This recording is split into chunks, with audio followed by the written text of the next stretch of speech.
నేను full stop పెట్టాలనుకున్నాను. అందుకే ఆ పిల్లలకి నేను స్వయంగా కౌన్సిలింగ్ ఇస్తున్నానని చెప్పిన వ్యక్తి చంద్రబాబు నాయుడు గారు. ఇంతేకాదు, ఇప్పుడు కూడా నా బాగా గుర్తు, 2013లో బ్రహ్మణి గ్రాడ్యుయేషన్కి మేము అందరం వెళ్ళాం. అమెరికాకి వెళ్ళి తిరిగి వచ్చే సమయంలో మేము న్యూస్లో చూసాం, ఉత్తరాఖండ్లో వరదలు బాగా వచ్చినాయి, అక్కడికి వెళ్ళిన ప్రయాణికులందరూ చిక్కుపోయారని. ఇక్కడ చాలామందికి తెలుసు, అమెరికా నుంచి వచ్చినప్పుడు జెట్ లాగ్ అనేది ఉంటుందని. పొద్దున 3ంటికి వచ్చాం, నేను హాయిగలి పడుకున్నా. మధ్యాహ్నం లేచి బయటకు వచ్చి అమ్మని అడిగా, నాన్నగారు ఎక్కడున్నారంటే ఇప్పుడే ఢిల్లీకి వెళ్ళారు, ఉత్తరాఖండ్లో ఏం జరుగుతుందో తెలుసుకుందామని బయలుదేరారని. అక్కడ బయలుదేరిన వ్యక్తి ఢిల్లీ నుంచి ఉత్తరాఖండ్కి వెళ్ళి ఏకంగా 510 మంది తెలుగులు అక్కడ చిక్కుకుంటే ప్రత్యేక విమానం వేసి వాళ్ళని హైదరాబాద్కి తీసుకొచ్చారు. అంతేకాదు, మాకు చెప్పారు, హైదరాబాద్లో మీరు రిసీవ్ చేసుకోండి, వాళ్ళకి ప్రత్యేక వాహనాలు బస్సులు ఏర్పాటు చేయండి, తిరిగి వాళ్ళ ఇంటికి చేర్చే బాధ్యత మీరు తీసుకోండి అని చెప్పిన వ్యక్తి గౌరవ చంద్రబాబు నాయుడు గారు. ఇవన్నీ మీకు ఎందుకు చెప్తున్నానంటే, ఒక మంచి పని చేయాలంటే మంచి మనసు ఉండాలి. సమాజంలో ఒక మార్పు తీసుకురావాలంటే ఒక సంకల్పం ఉండాలి. అదే సంకల్పంతో అన్న ఎన్టీఆర్ పేరుతో ట్రస్ట్ ఏర్పాటు చేశారు చంద్రబాబు నాయుడు గారు. ఉత్తరాఖండ్ వరదలేమి, హుదూద్ సైక్లోన్ ఏమి, తిట్లి కానీ, మొన్న జరిగిన విజయవాడ ఫ్లడ్లు కానివ్వండి, పెద్ద ఎత్తున ఆదుకుంది ఎన్టీఆర్ ట్రస్ట్. అంతేకాదు, కోవిడ్ అప్పుడు అన్నమయ్య డ్యామ్ గేట్లు కొట్టుకుపోతే ఆనాటి ప్రభుత్వం స్పందించబోయినా 48 కుటుంబాలకి ఆర్థిక సహాయం చేసి అండగా నిలబడింది ఎన్టీఆర్ ట్రస్ట్.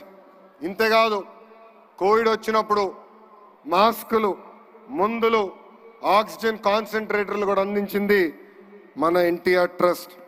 గత 28 సంవత్సరాలుగా అనేక కార్యక్రమాలు చేసింది ఎన్టీఆర్ ట్రస్ట్. ఒక ట్రస్టీగా నేను కూడా దాదాపు 5 సంవత్సరాలు ఎన్టీఆర్ ట్రస్ట్ కోసం సేవలు అందించాను. ఈ 28 సంవత్సరాల్లో సుమారుగా 8,70,000 పేషెంట్లకి బ్లడ్ అందించింది. ఇంతేకాకుండా 100 పిల్లలు తలసీమతో బాధపడుతుంటే ఆదుకుంది ఎన్టీఆర్ ట్రస్ట్. ఇంకో పక్కన 13,000 హెల్త్ క్యాంపులు ఏర్పాటు చేసి దాదాపు 23 కోట్ల రూపాయలు ఖర్చు పెట్టి ఉచితంగా మందులు కూడా అందించింది ఈ ఎన్టీఆర్ ట్రస్ట్. ఇప్పుడు కూడా ఎన్టీఆర్ సంజీవిని పేరుతో ఆరోగ్య కేంద్రాలు కూడా నడిపిస్తుంది. ఇక్కడున్న చిన్నారులు కూడా ఉన్నారు.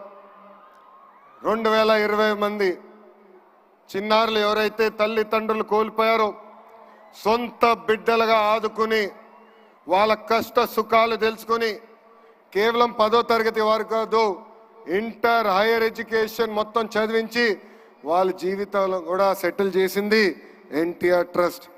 ఇంకా మా తల్లి నాయకత్వంలో దాదాపు 7,531 మహిళలకి స్త్రీ శక్తి పేరుతో కూడా స్వయం ఉపాధి అందించింది ఎన్టీఆర్ ట్రస్ట్. నాకు స్పీచ్ చాలా ఉంది, కానీ దేవాంశ్ ఇప్పుడే చెప్పాడు 5 నిమిషాల కన్నా ఎక్కువ మాట్లాడొద్దని. ఇక్కడ అందరూ వచ్చారు, మ్యూజికల్ షో చూసేదానికి వచ్చారని చెప్తాం జరిగింది. ఇప్పుడే ముద్దుల మామయ్య,